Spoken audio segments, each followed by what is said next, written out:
as I'm sitting here on the balcony overlooking the ocean.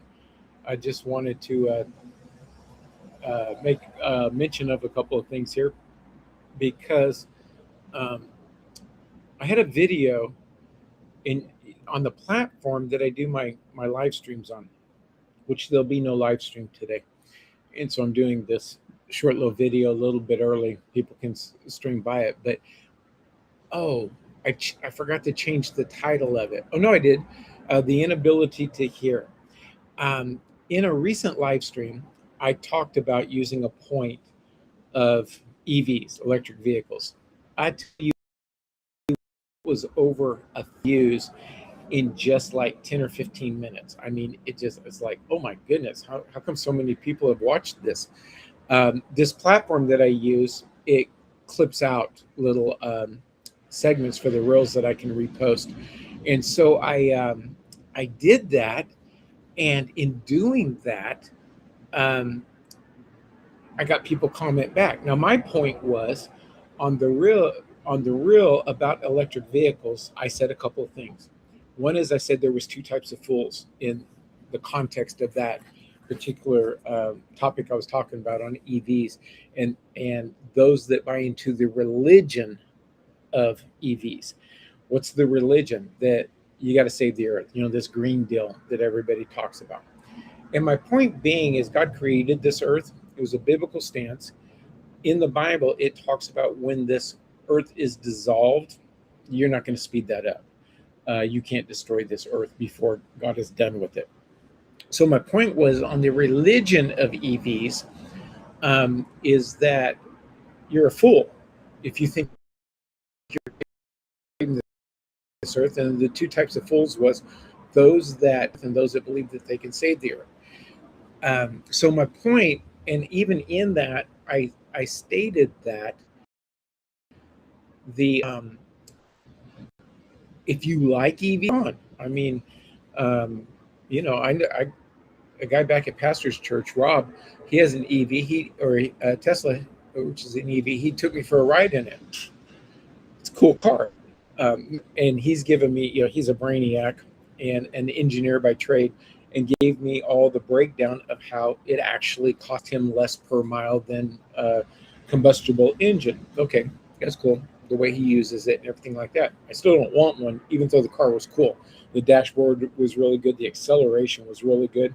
I didn't talk about that in the reel, but my point was the religion of it. Oh my goodness, the comments I got on this was horrendous. And my point is, people can't hear. Um, I mean, I had people cuss me out. Those people have such a low vocabulary that the only way they can express themselves is by cussing or calling names. I delete those off. I don't care if people disagree with me. If they can articulate the disagreement, I'm perfectly fine with that. And so I deleted off the ones that just people cussed me out. But then there were those who made statements. So one guy, he said he's bought four, and he related it to his work. Now I'm assuming, because I was going to check and see when EVs came on the market, but if he said four, you might want to factor in the cost. But I'm assuming he has a big enough business that he has more than one at a time. But he talked about the pulling power. Well, hey, if it works for you, it works for you. I could care less on that. Another person said that they're not giving up their EV because they like the acceleration of it. Rock on. I said that. If you like it, enjoy it. But what I was talking about was the religion of it. One guy came in and he did answer the question, or he referred to the question, and he says, doesn't the Bible require us to be a good steward? So at least that he was dealing with the topic that I was dealing with, except I was talking about the religion of it. And my comment back to him was that he'd have a very hard time making a biblical stewardship question out of an EV, because on all the things that the media tells you and the propaganda tells you about how it saves the ozone and all that kind of stuff, if you look at what it takes to create these batteries, they destroy what. In fact, I read it one time that you got to hit like about 90,000 miles or something before You've even broke even on the destruction of the earth that was created to make the battery. And so it just doesn't make sense. Other people talked about um, how that they weren't going to give it up again based on some natural thing that they liked, which again I'm cool with that. But so many of them were just they couldn't hear what I'm saying. And this is the point that I'm trying to make here for Christians, is that the Bible talks about in the last days there's going to be a lot of deception. How does a person get deceived? They believe something that isn't true. How do they believe something that isn't true? They can't hear what is actually being said against a barometer of truth, which is the Word of God. And so, as we go through life and we're making decisions, you better make sure you can hear the conversation. I was in a conversation not too long ago, and I made a statement, and then the person came back with like three other statements that had nothing to do with the statement that I made. It's like, I'm not talking about that. And but their mind just went off into a different area, and they didn't even notice or know or understand the context of the conversation. I tell you what, I want to warn you that in these last days, um, the ability to hear and the ability to know the Word of God is going to become an art almost. I mean, you have to discipline your thinking.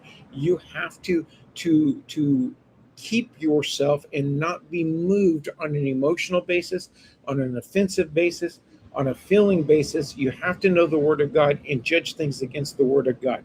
Well, I want to encourage you to keep the pace. Here tomorrow's the 5th or the 4th, and we're going to be celebrating 250 years of our the establishment of our country. And we just pray God's blessings upon the United States, that we return back to our roots of Christianity, and that people get some sense. Again, on this, people literally believe that it is, they believe the argument of a woman's right to choose versus the killing of a baby. I mean, how do you even get that far off to where you believe that's even a conversation? Uh, the other things that people are talking about, it's funny about the reparations that people are wanting for slavery in California.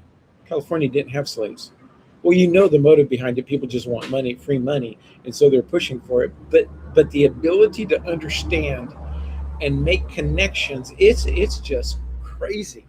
And it's going to get darker before Jesus comes back, and you're going to have to keep your mind on it. So, hey, have a great celebration tomorrow for the 4th of July. We're sitting down here at Capistrano Beach. They do a fireworks show just right off in the ocean. You can probably hear the ocean and some traffic in the background, but it's just straight out in front of me.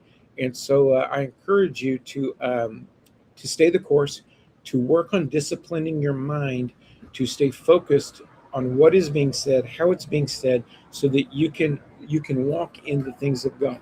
So you have a blessed 4th of July, and I will see you next Tuesday.